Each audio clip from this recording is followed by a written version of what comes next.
Oui, donc moi je profite comme je So, l'ai dit la semaine dernière, as I was saying to you last week, sur une série sur I am committed la saine to a doctrine. series that I'm doing Donc là où je vais on sound doctrine.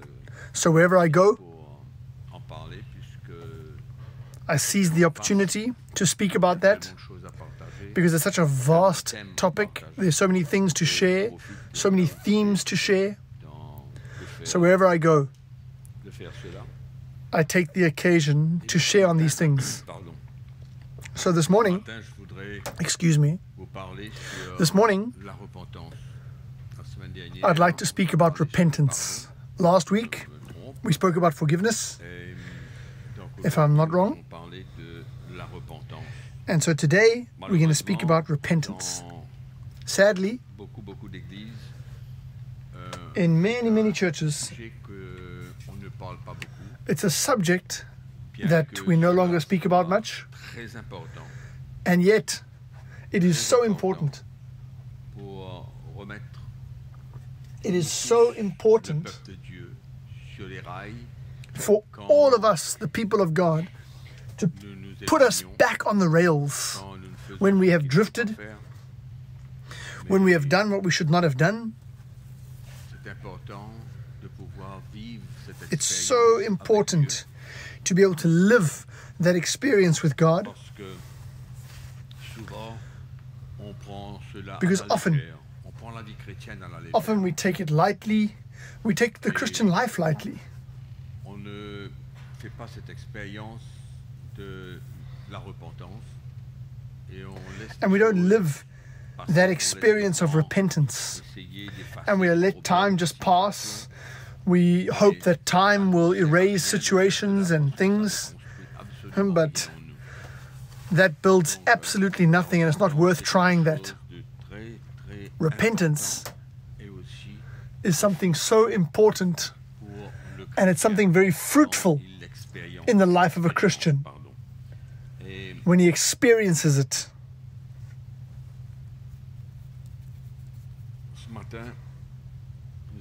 And so this morning, parler de la repentance pour le salut. firstly, we're going to speak about repentance for salvation, Dans le livre des Actes, and we're going to open our Bibles in the book of Acts, le livre des Actes au chapitre 2. Et pendant que the vous book of Acts, ouvrez, chapter 2. And as you're opening your Bibles, savoir que la repentance c'est une œuvre it's important to know du Saint-Esprit dans nos that cœurs. repentance is a work of the Holy Spirit in our Quand l'Esprit lives. de Dieu parle, c'est When lui the qui Spirit of God conduit speaks, vers He is the one that leads us, Donc, and He c'est leads pas us l'œuvre de into quelqu'un, repentance. It's not the work mais of c'est a l'œuvre man, du Saint-Esprit. Et quand c'est l'œuvre but it's du the work Saint-Esprit, of the Holy Spirit. ce n'est pas une And when it's the technique, work of the Holy ce n'est pas Spirit, une technique, it's not a theory, mais it's not a technique, une expérience but it's an qui experience. nous libère et qui It's an nous experience that apporte sets us free tant de bénédictions. and that opens the door to so Donc, many dans le livre des blessings Actes, upon our au lives. chapitre 2, So in the book of nous Acts connaissons chapter le 2, texte au verset we know this verse. 37, la parole de Dieu nous dit, après In avoir verse entendu ce 37, discours, the ils Bible dirent says, au cœur vivant, Now, touché, when they heard this, ils dirent à they were Pierre cut et to aux the heart, autres apôtres, and they said to Hommes, Peter frères, and to the rest of the apostles, Men and brethren, alors Pierre what leur shall we dit, do? repentez-vous, Then Peter said to them, et que chacun Repent. de vous soit baptisé au nom du Seigneur Let Jésus-Christ each one of you be baptized in the name of Jesus Christ for the remission or forgiveness of your sins, et vous recevrez le don du Saint-Esprit.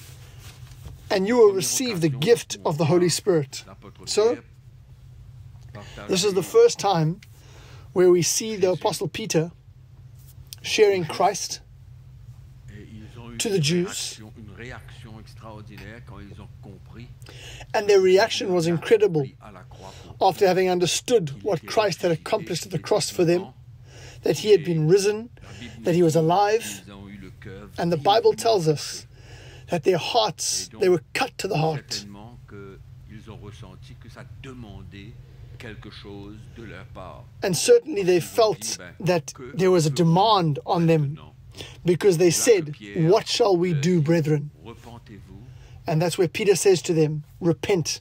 et que chacun de vous, and may each one of you, pardon, oui, que chacun de vous soit baptisé au nom du Seigneur may Jésus-Christ. each one of you be baptized in the name of the Lord Jesus Christ for the remission of sins.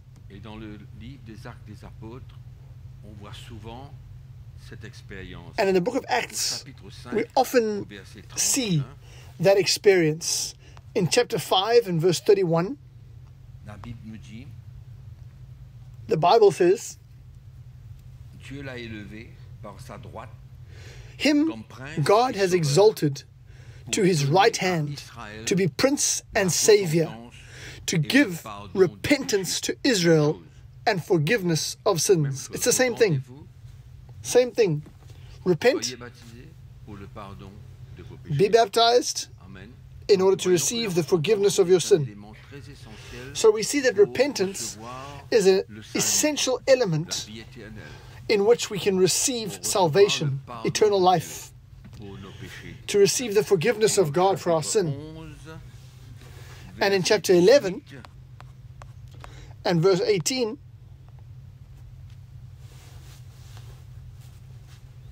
la Bible me dit, après the avoir Bible entendu says, cela, ils se calmèrent et ils when they heard these glorifièrent things, Dieu they became en silent, disant, and they Dieu glorified a God, donc saying, accordé la repentance aussi then aux God païens has afin also qu'ils aient granted la vie. to the Gentiles repentance Donc to la life. repentance, c'est vraiment un élément, So une repentance expérience is dans la truly vie an chrétienne element, pour it's an lui experience in the obtenir Christian life le salut.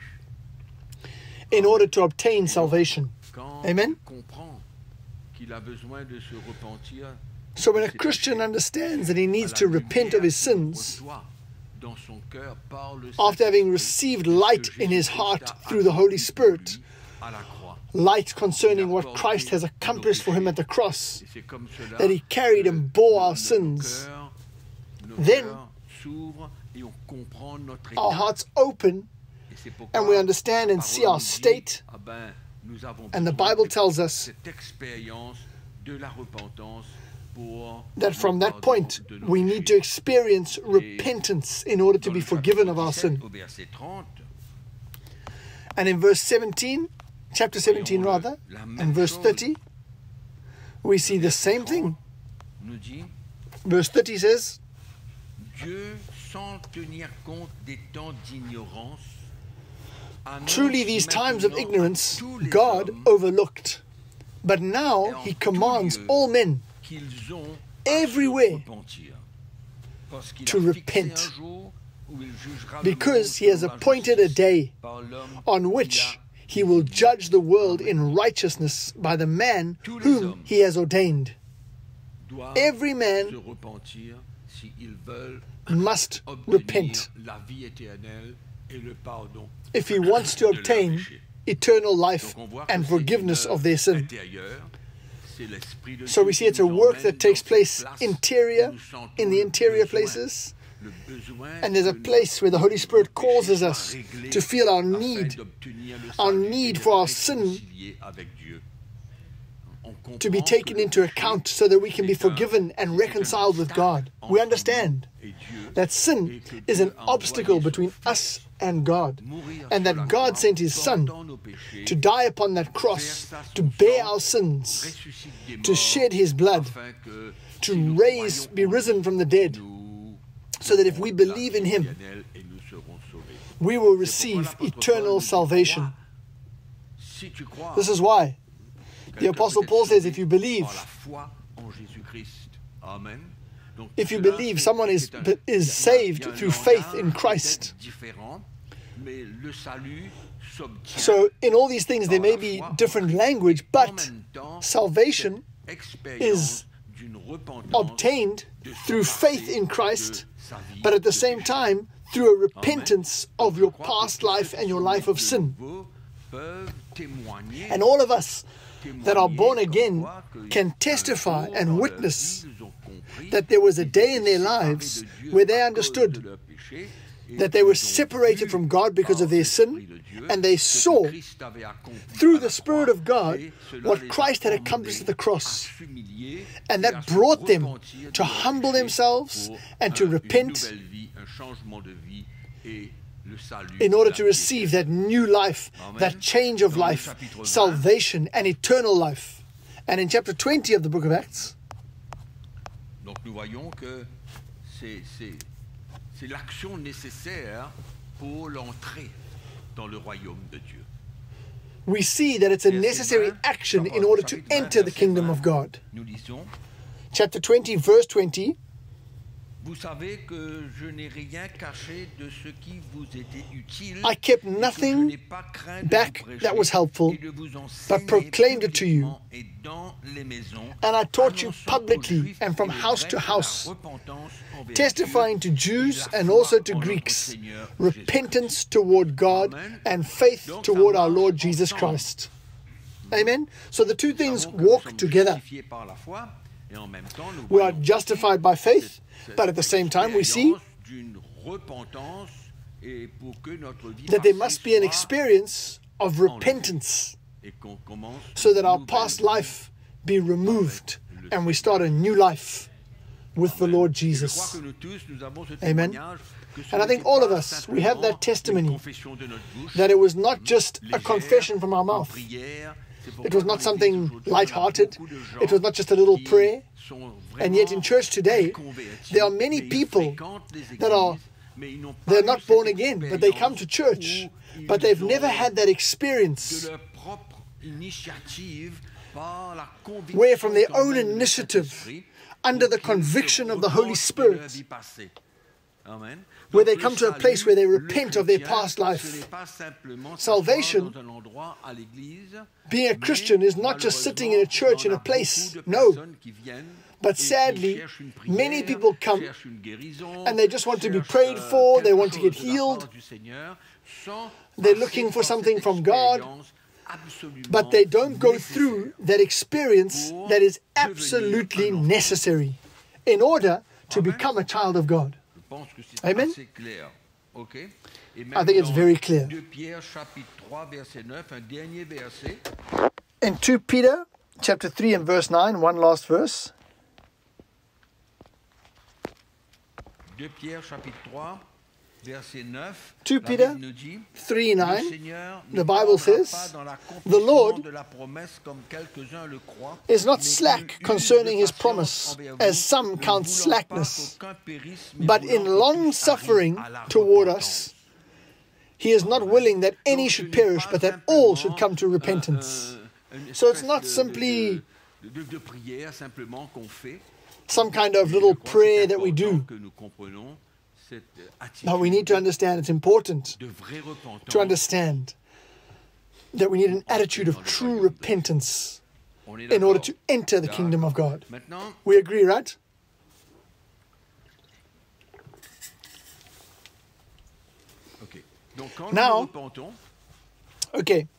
Now, once we've repented of our sin for salvation,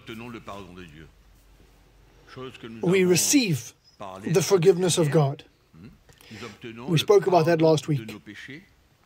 We receive the forgiveness of our sin, and this is why repentance and forgiveness are two things that walk together. We repent, God forgives. We can't repent and not receive the forgiveness of God. Okay? That's very clear. But now, we're going to speak about repentance as a Christian. We've entered the kingdom of God through repentance. And now our Christian life, in order for us to blossom and to grow in maturity, there is a repentance that we need to still experience in our daily Christian life. Because no one can say that he is perfect. No one can say that he does not fall. No one can say that he doesn't miss the mark, whether it's his actions or his attitude. And those things demand repentance.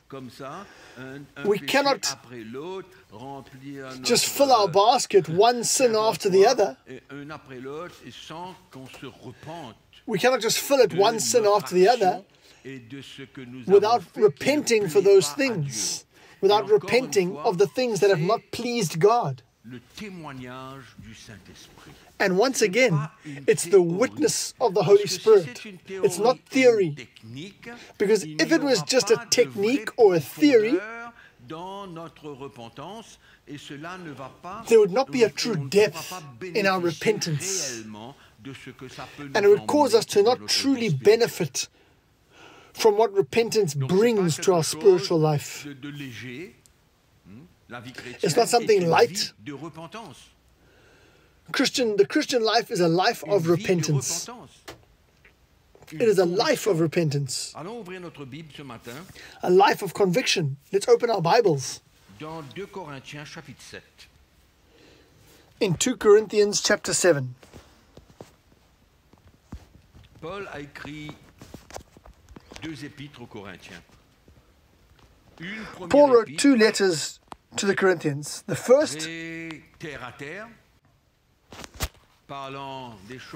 was very severe, speaking very clearly about things, showing the depth of their lives that they were living according to the flesh and their carnal desires. He exposes the church in Corinth. He exposes and shows them their state. And we know that in the first letter, in chapter 5, we see how Paul did something very specific.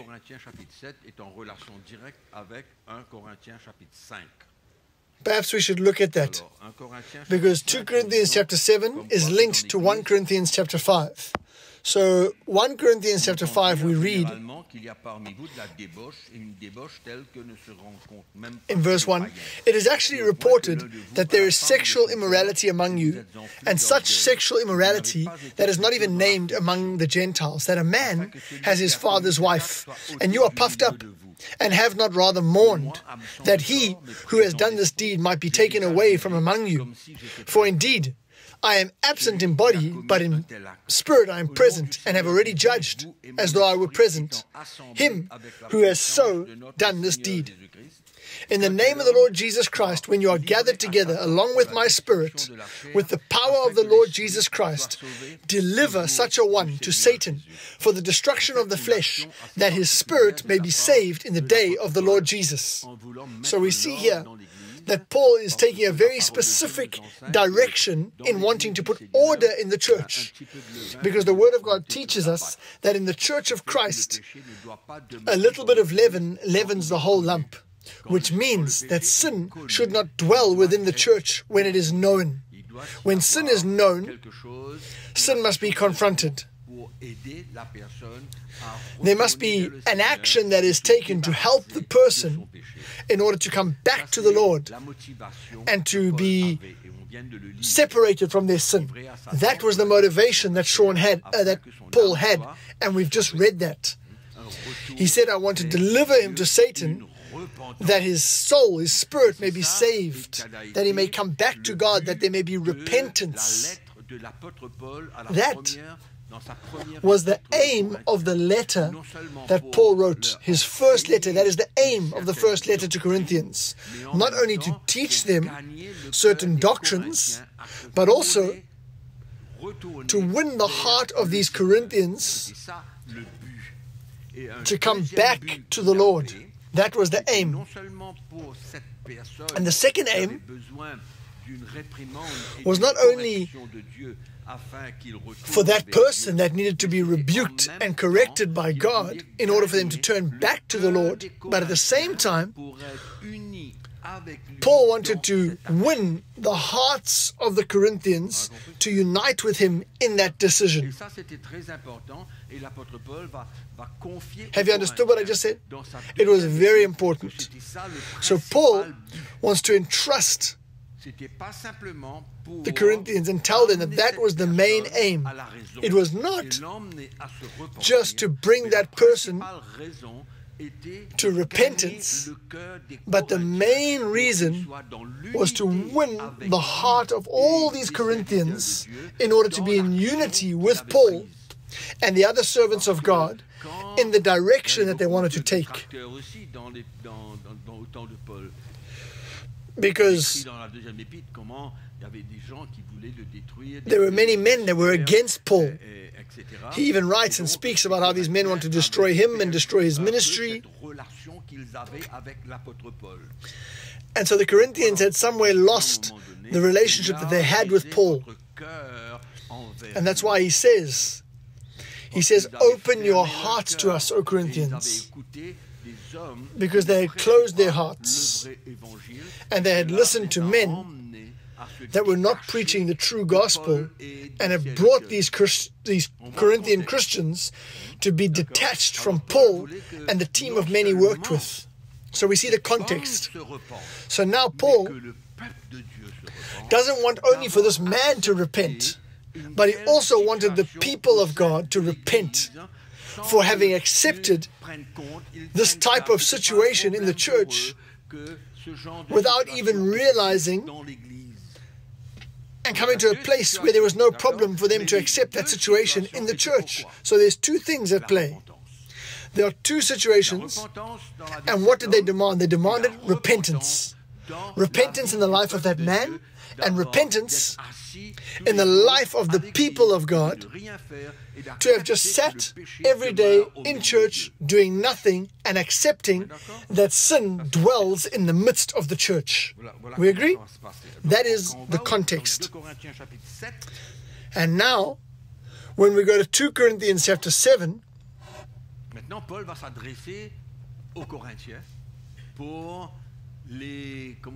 Paul speaks to the Corinthians and he wants to congratulate them.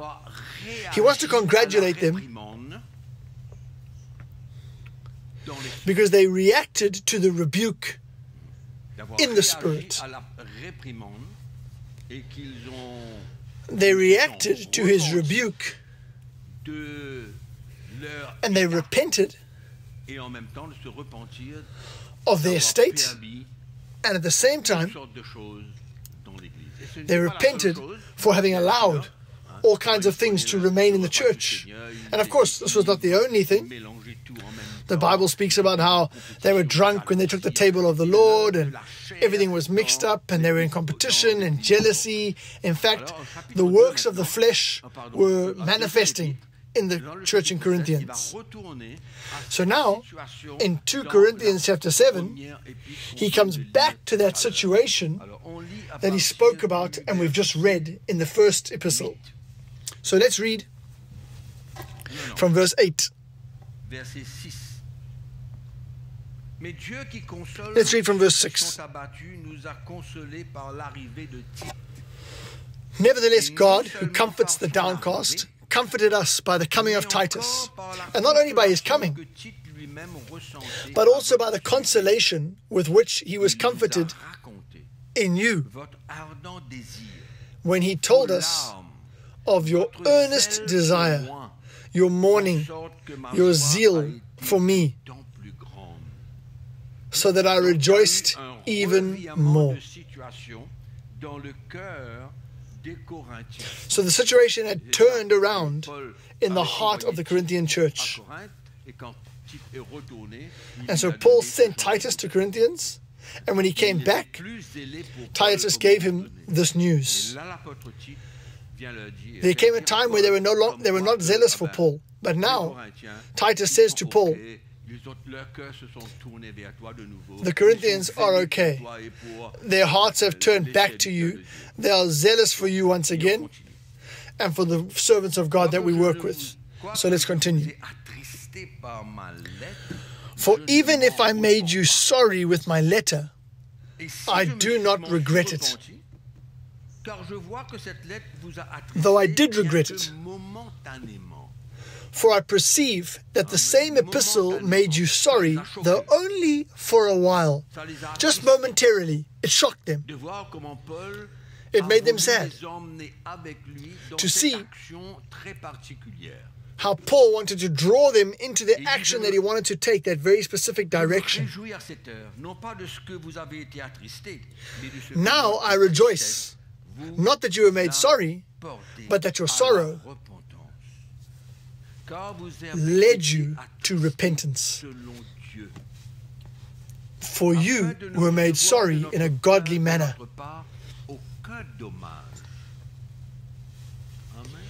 that you may suffer no loss from us in anything.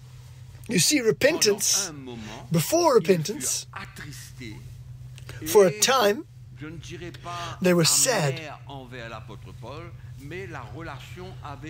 And I don't want to use the word bitter toward Paul, but the relationship was hurt. Now Paul says, but now I rejoice not that you were made sorry, but that your sorrow led to repentance. Your sorrow. Now he's not talking about the man in question, he's talking about who? About the people of God. That sorrow was a godly sorrow. And God brought that sorrow in their hearts because they had seen their state. And that they needed to repent for what they had done. Amen? And now the Apostle Paul speaks about two types of repentance. How there's a sorrow, a godly sorrow, that produces a repentance to salvation. But he says here as well, there's another, which is called the sorrow of the world, which produces death. So that sorrow that was within them, that was brought by the Holy Spirit, to show them what they had done. And the Christian today has the same choice. When God shows him his heart, when God shows him his error, he has two options.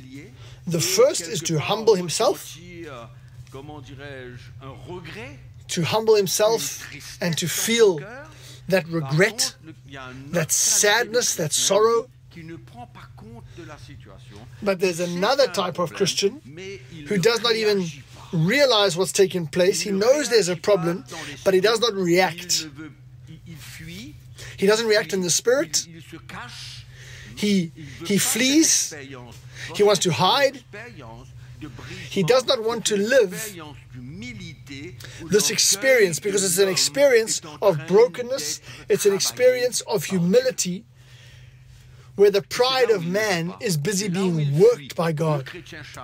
And that is what he does not want. That's where he runs. The carnal Christian, who doesn't know what it is to take up his cross and follow Jesus, he moves around the situation and he continues. But what caused Paul to rejoice, and he expresses it in the next few verses, is what took place in these hearts of the church in Corinthians. There was a true repentance, a real repentance in their hearts. And the Bible tells us that that sorrow, that godly sorrow, produced a repentance that led to salvation. We're not talking about being saved. No. It's not a repentance to be saved. No, they were already Christians. But it's a repentance that realigns their lives back into the plan of God, and to continue to work out their salvation, as Paul speaks about. Work out your own salvation. And this is a concrete example. When Paul says, work out your salvation, this is a concrete example of that. So they took it very seriously. They were convicted by the Holy Spirit. There was a sorrow that came in their hearts. There was a brokenness. There was a regret.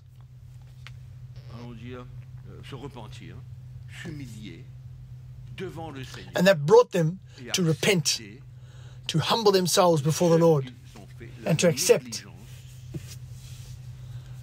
that what they had done, their negligence, brought them to now realize and see that they should not have allowed those things to continue in the church. And what's amazing is that it produces an incredible work in the life of a Christian. So listen here to what Paul says following what he's shared with them. In verse, and in verse 11, let's see, he says, "For observe this very thing, that you sorrowed in a godly manner, but what diligence it produced in you." The gratitude that they had toward Paul, that they had seen, that they had realized, that they saw where they were, and how through his rebuke and correction it brought them to reconsider the Apostle Paul, and it brought them back into relationship with Paul and the men that he worked with. And they saw not only the necessity of that rebuke and that correction, but it brought in their hearts a return and a gratitude and a submission to the Apostle Paul. And so he continues and he says, what clearing of yourselves. They rediscovered that righteousness of God, that feeling of having put things in order, that feeling of having ended something that was not pleasing to God. And they understood clearly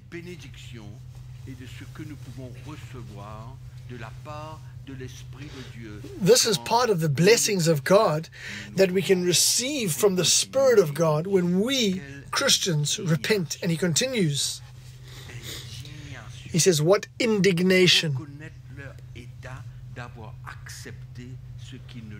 They recognized their state, that they had accepted things they should never have accepted. I'm sure it was an amazing experience for them, not only in the present situation that they faced, but for the future. How to react in the future. It's wonderful to see what took place in their lives.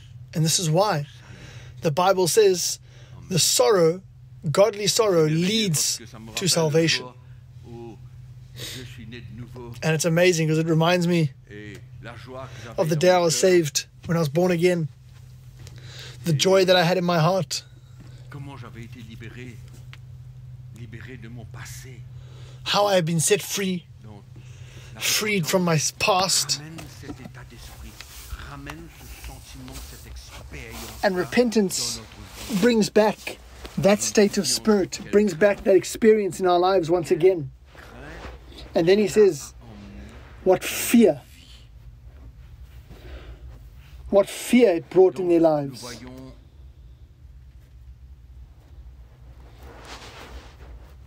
Comment ils étaient eux-mêmes indifférents envers le Seigneur.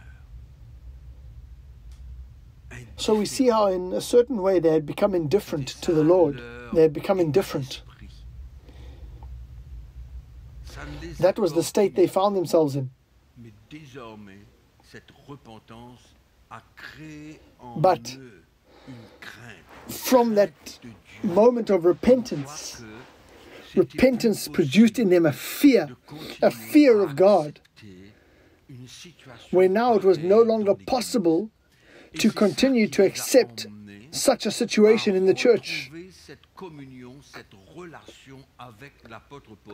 And it brought them back into fellowship and relationship with the Apostle Paul. And they'd lost that. I'm sure you've already heard me speaking about it. About how if we don't walk on the road of the cross together, it's difficult to have a healthy relationship. It's difficult to have a unity in our hearts and to feel that we are together in our service to the Lord. It's difficult. And this is why there are many Christians that believe that we prefer people to others. But it's not a question of preference. It's a question of unity in the Spirit. And on the other hand, there's no unity in the Spirit because certain situations bring separation. And that's exactly what happened. What vehement desire. There was an incredible reaction for them to restore the situation. There was a new zeal, a new desire in their hearts. Incredible. And in looking at all this, these are the advantages or the benefits of repentance. And the last thing he says in there, he says, what vindication? In other words, you have been accepted. You've accepted to be corrected. They understood that it was necessary for them.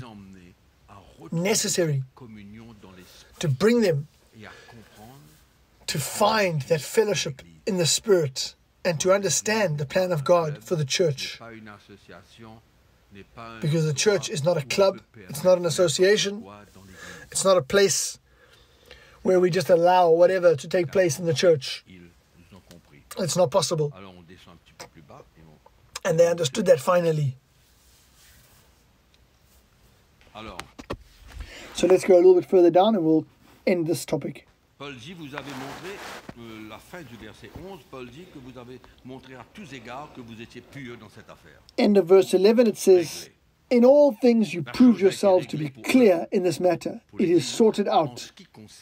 It had been sorted out for them as a church concerning the situation that existed. But in verse 12 it says, therefore, although I wrote to you, ce n'était ni à cause de celui qui a fait l'injure, ni à cause de celui I did not do it for the sake of him who had done the wrong, nor for the sake of him who suffered wrong, but that our care for you in the sight of God might appear to you. Paul was concerned by this type of division that existed, the separation. A church that was living whatever they wanted to live, that had caused a division and a separation between Paul and the ministries and the church and the people of God. And he says to the church, the thing that was the most important in all of this was the church.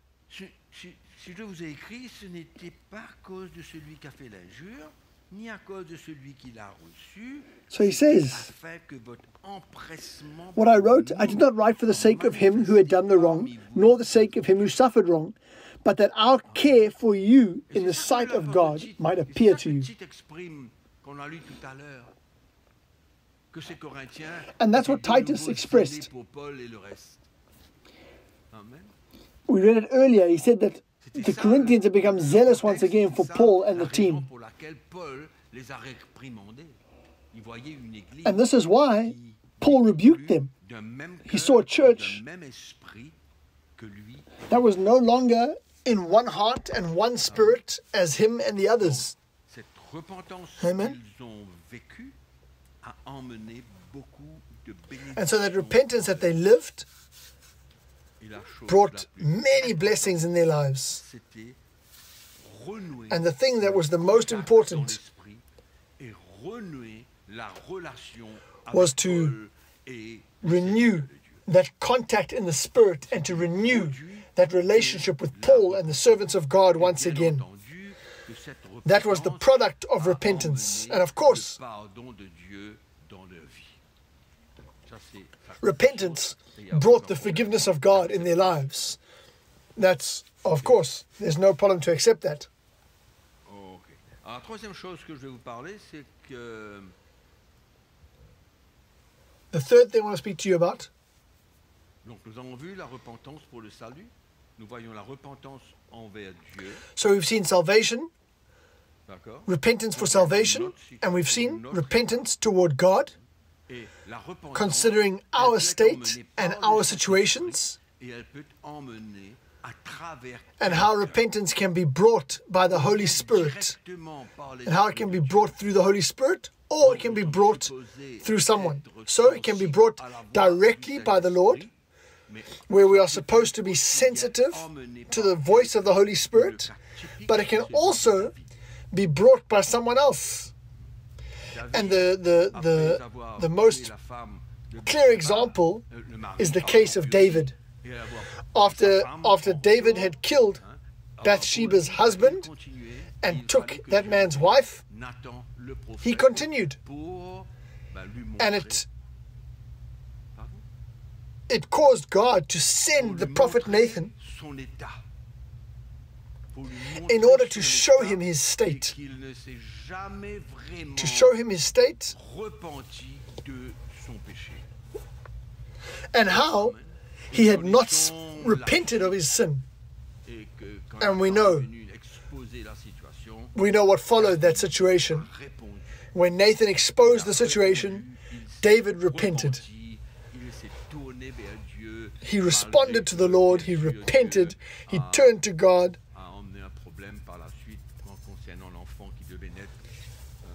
And yet, there was a consequence about the child that was about to be born through Bathsheba.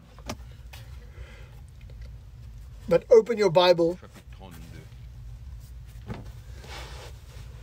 in the book of Psalms, chapter 32.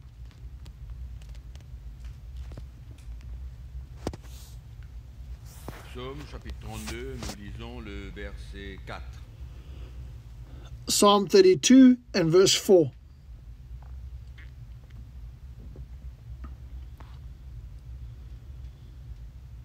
Le verset 4. Verse 4. Allons lire le verset 3.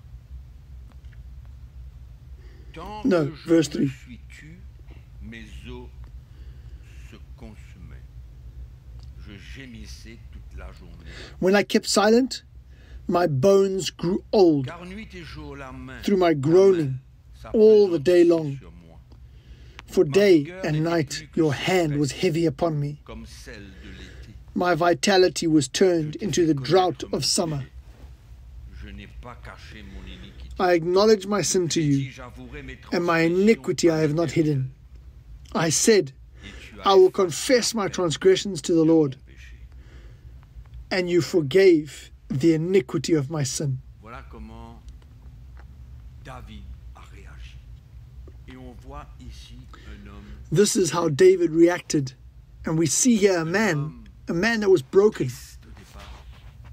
Un homme que Dieu a man that is sorrowful, pour finalement a man that God did not se jeter sur ses genoux abandon, et confesser à Dieu sa transgression. but he came to a place where he threw himself on his knees and confessed his sin before God. Et après, And we c'est see merveilleux de voir God felt the heart of David. comment David a réagi après cette And it's expérience wonderful to see dans le David's reaction. 51. After this experience, we see his reaction in Psalm 51. 51.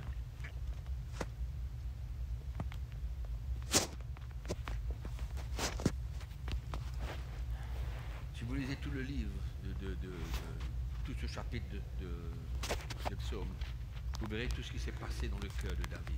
If you read Et ce qui est this merveilleux chapter par la in the book of Psalms, you will see what happened in the heart of David. And what's amazing par la is the light that he receives after this experience. After his repentance, because in the beginning of chapter 51, he speaks about how he sees his sin, how he has sinned against God alone. He asks God to purify him and to create in him a pure heart and a clean heart. And in verse 19,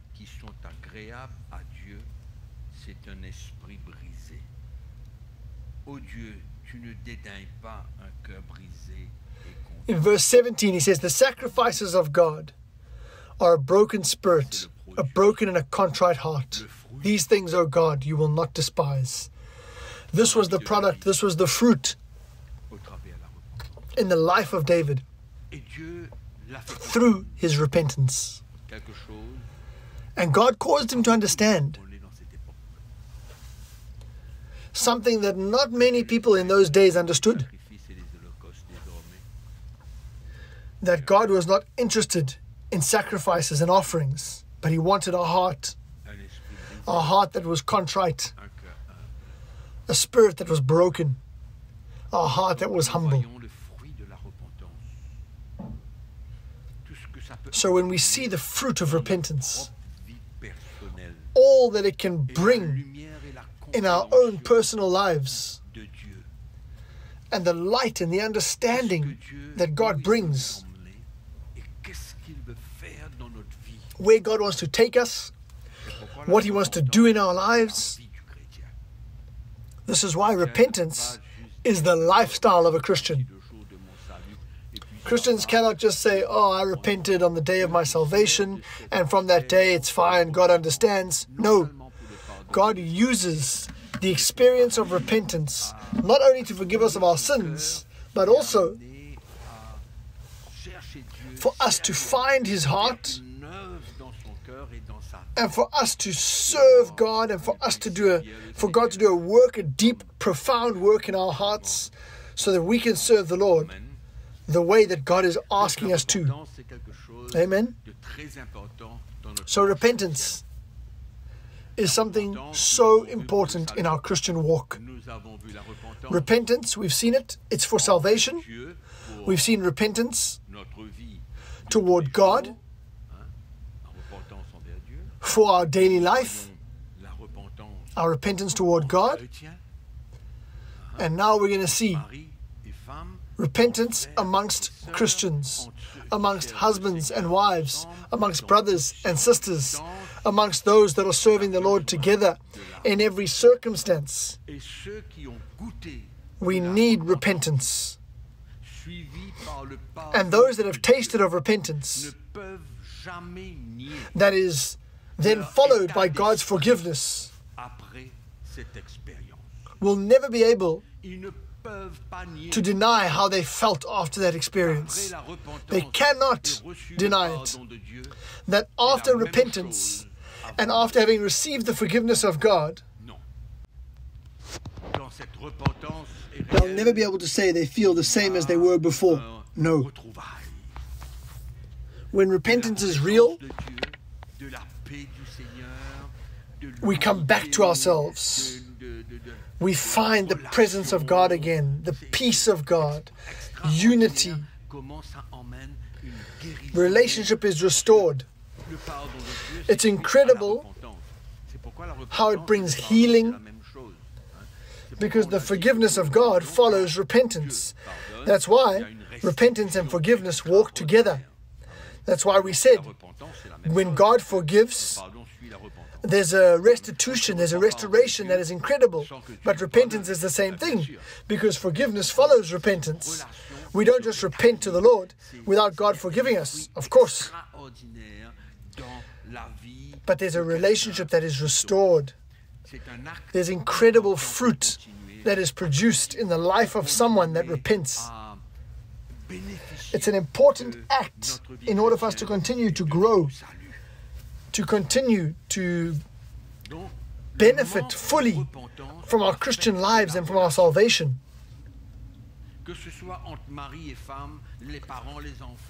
And so, On the other hand, the lack of repentance affects relationship, whether it's husbands and wives, children and parents, brothers and sisters, between the Christians and those that serve the Lord. Doesn't matter what relationship. A lack of repentance affects relationship. And it's important to understand that it is our responsibility in our families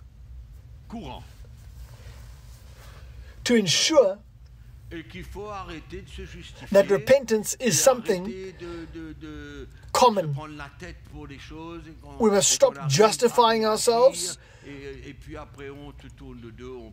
We must stop trying to react and turn our back and leave the situation as it is.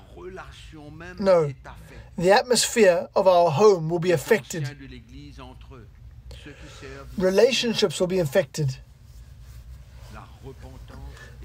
amongst the elders of the church and those that are serving the Lord.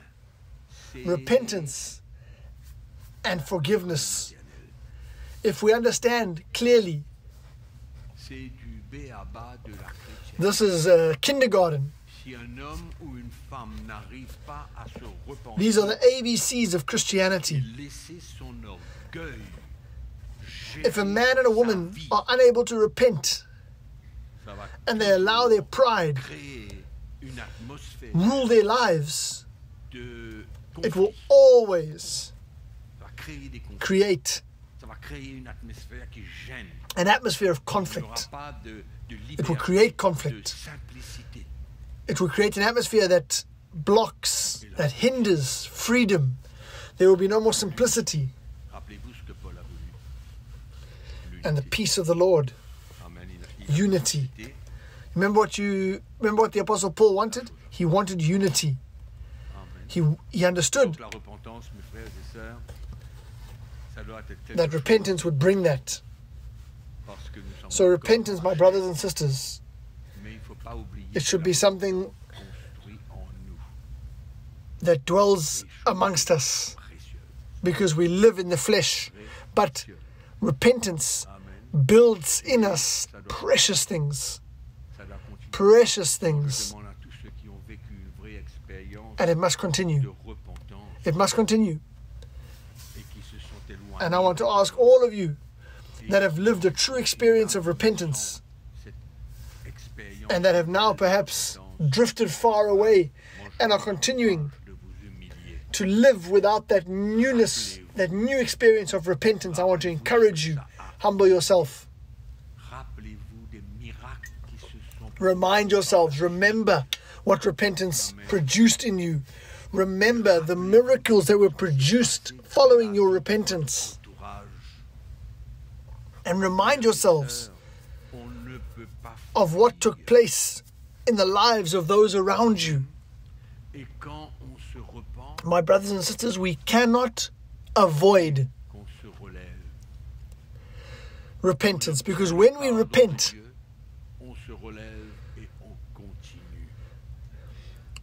we obtain God's forgiveness and we are lifted up and we continue. Repentance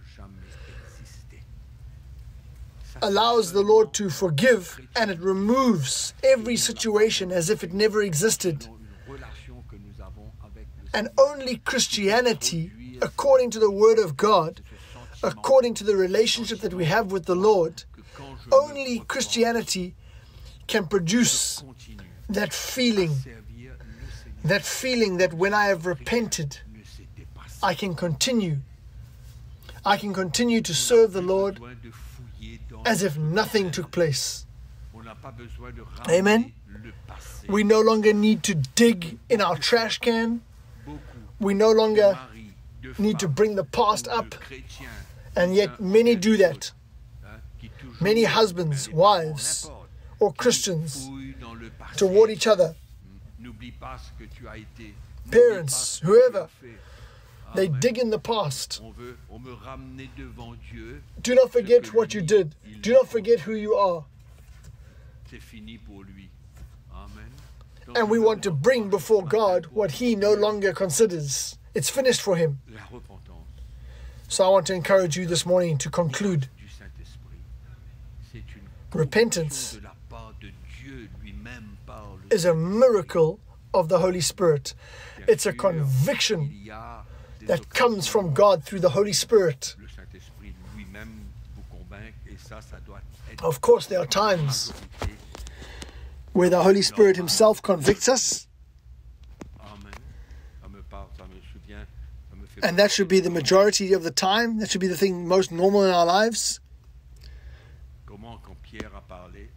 But it reminds me of Cornelius and how when Peter spoke, Peter didn't come to show him his sin, but Peter preached the gospel, and the Spirit of God spoke to the heart of all of those people that were present, Cornelius, his family, and all of his friends. So we see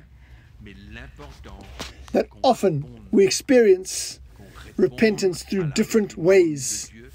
But what's important is to respond to the rebuke of the Lord, to respond to the correction of God, no matter how. Whether it's Nathan, whether it's the Spirit of God, all these things, it's the Lord Himself using it. But what's important is that we respond and we don't try and find a way to flee. We need to learn that repentance is necessary. Amen? Necessary. Without justification. Amen? We must not become Christians that run away from repentance because we are justifying ourselves all the time. No. When God confronts us, when the Spirit of God rebukes us, well, we accept. We bow our knees, we humble ourselves, we receive and feel the conviction of God in our hearts in order to put that situation right, and we don't allow pride to rule and direct our lives. We humble ourselves. Repentance is part of the cross that we have got to take. Sitting in this place and accepting the message of the cross and continuing to resist God, resisting the correction of God, resisting His rebuke, will bring you nowhere. You will stay in place, and it will just give birth to more problems.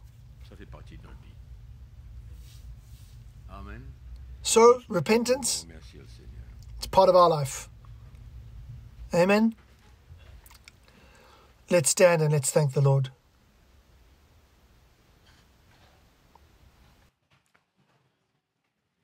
Alléluia. La maison. The home. L'endroit le plus propice pour se repentir. Is the place where the most important place to repent. Dans la maison. In your home. Avec notre femme et notre mari et nos enfants. With your wife, your husband, your children.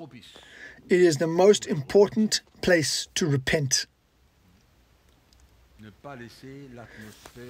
Do not allow the atmosphere of your home to disintegrate and allow the enemy to throw all kinds of lies, all kinds of negative thoughts,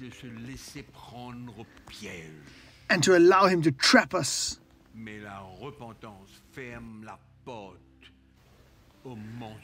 But repentance closes the door to the lies of the enemy. Amen.